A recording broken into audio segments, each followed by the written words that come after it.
I don't remember not wanting to be an architect. It was just always there.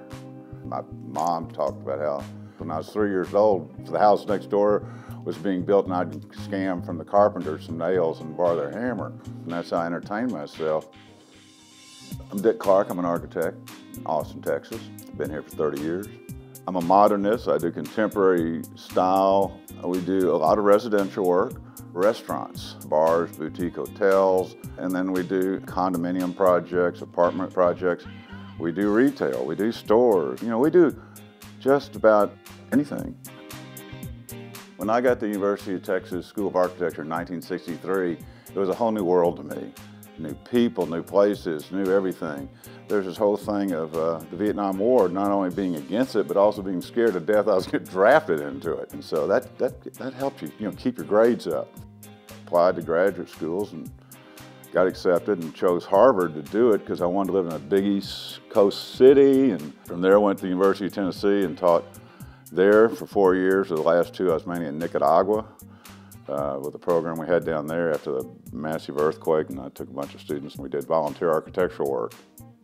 One of the easy and most important thing, I think for anybody, but especially for an architect, travel as much as you can. And then travel in as many different ways as you can.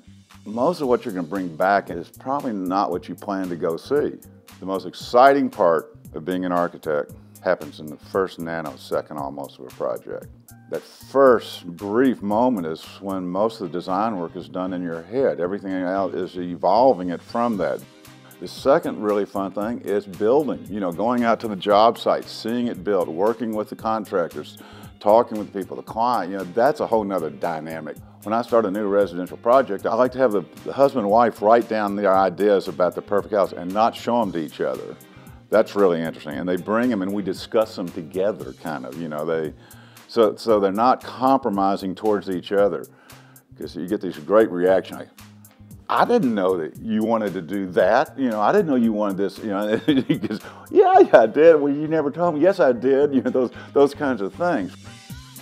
People bring me sometimes just a single thought. I want to feel like I'm living on the ocean, but I'm living in Austin, Texas. Well, there's a house here that had the sound of the water and then the feeling of openness and glass, and they love living that way. That's what's fun about residential architecture. At the end of the process is say, wow, this really is me. If you're a really good, dedicated architect, your work is a lot of your life. I wouldn't be where I am today if I didn't have a lot of support. The people in my office are extremely talented and it's my family. But architects, golly, they've affected the world all through the millenniums.